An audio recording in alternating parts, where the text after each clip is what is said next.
Welcome to Wake Up Canada News. I'm Brad Wilder. Mark Carney's platform is a plan for economic disaster. It'll fit perfectly with what that new government report has just come out saying about 2040. There's more to come right after this. At the Cork and Flame, we're open for breakfast. Come in, relax, and enjoy before you start your day with amazing dishes, including skillet scrambles, omelets, poached eggs, French toast, pancakes, and more. The Cork and Flame Breakfast Special gets you in and out in a hurry with 2 eggs any style, hash browns, and your choice of bacon, sausage, or ham, plus toast, pancakes, or French toast, all for just $10. The Cork and Flame, not just for special occasions, but rather amazing eats. We hope to see you soon.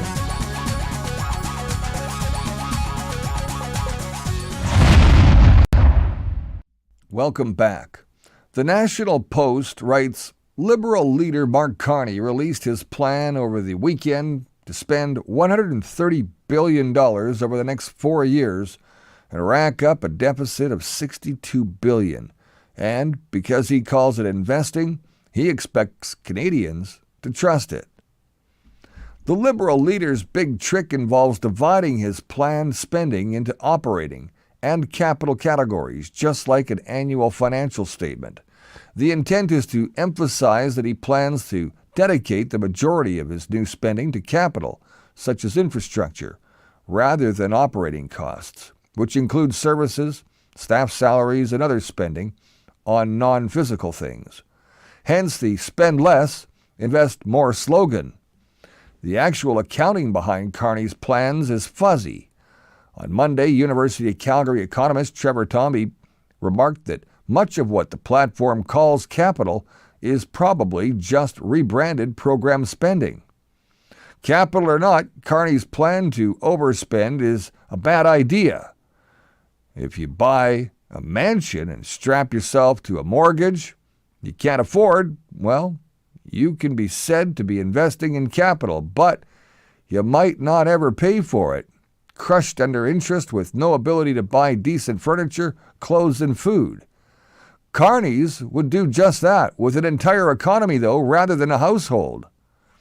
Carney's capital budget would include $25 billion for prefabricated homes, $10 billion for building affordable housing, unknown amounts of funding for clean energy and critical mineral projects, $5 billion for indigenous loans, bringing the total up to $10 billion, $4 billion for healthcare renovation and new construction, $1 billion for startups, $20 million for classrooms to teach the trades, and more.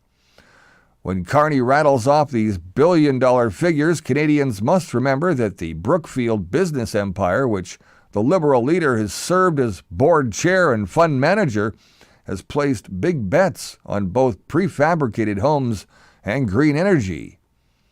As for non-development, Carney would pretty much spend $250 million on conservation of new lands and an unknown amount on separate Indigenous-oriented conservation funds. The rest of his planned spending can be largely characterized as high-cost, low-impact. A grant of $15,000 for upskilling mid-career workers in manufacturing, healthcare, construction, AI, and technology appears to be a broad payout targeted to middle-aged voters, in particular, electoral fence-sitters who already have decent-paying jobs.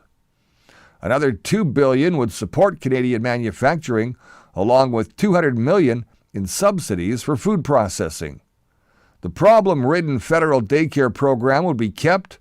The federal court challenges program, which aggressively uses the court system to advance left-wing causes, would be expanded. Carney also intends to keep the Liberal gun buyback program that's estimated to cost $2 billion and devote $150 million more to the CBC.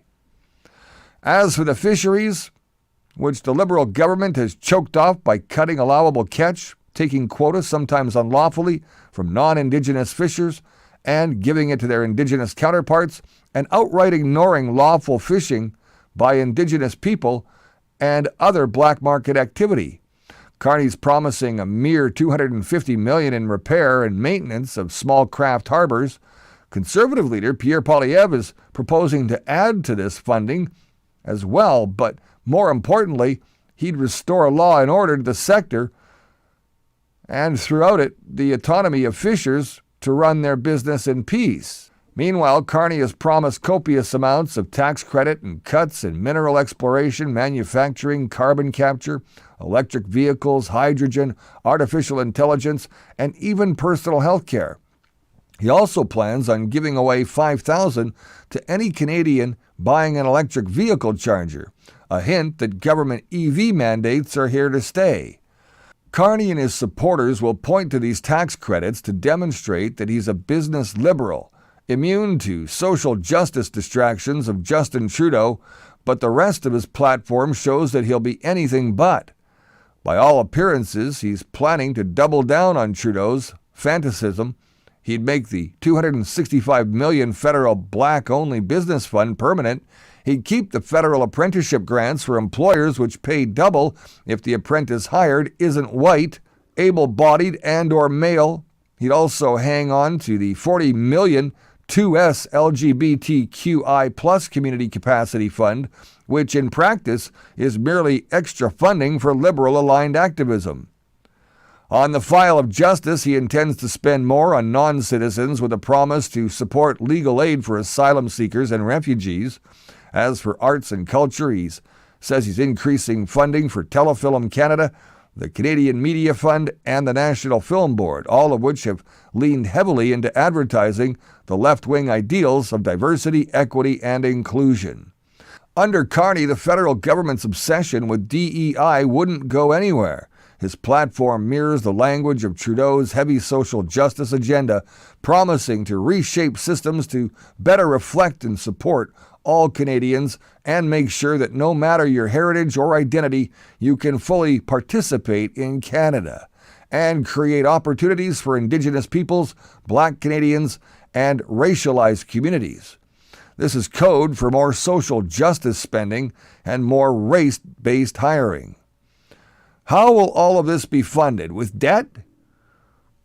Carney would dole out transition bonds, indebting the government to bondholders by at least $10 billion per year. The key term being at least.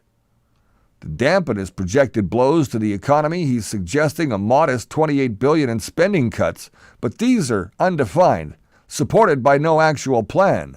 Sources of revenue would be thin. They'd include a carbon import tax, a tariff, basically. But these can't possibly come close to covering Carney's many new expenses. It would only be a matter of time before he restored the currently canceled liberal capital gains tax hike and contemplated wealth and home equity taxes to slow the fall. We've seen this before. In 2015, the Liberals released a platform that promised to invest $30 billion over 3 years and run a modest short-term deficit. It only took a couple of years for the party, once in government, to achieve deficits more than twice the size those promised. These have been maintained in 2024. The deficit reached $62 billion. Tomby's analysis of Carney's figures wasn't hopeful.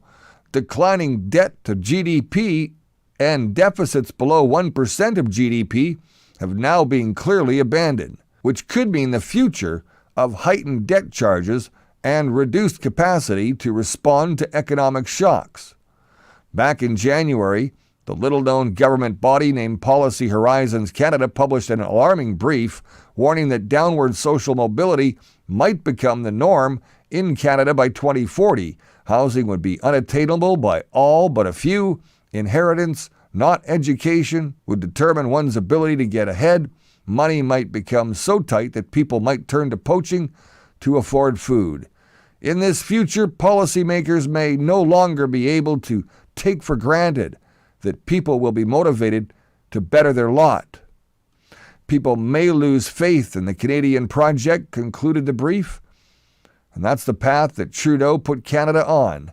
Now that Carney's platform has been released, plans for gargantuan debts and all, it's clear that he wants to keep us on the course. This would be a disaster, a dark reality of which even the federal government is aware. Thanks for watching Wake Up Canada News. Please like, share, and follow us on all your favorite socials. Till next time, remember, you're the voice, and it's time to make it count. I'm Brad Wilder, and I'll see you soon.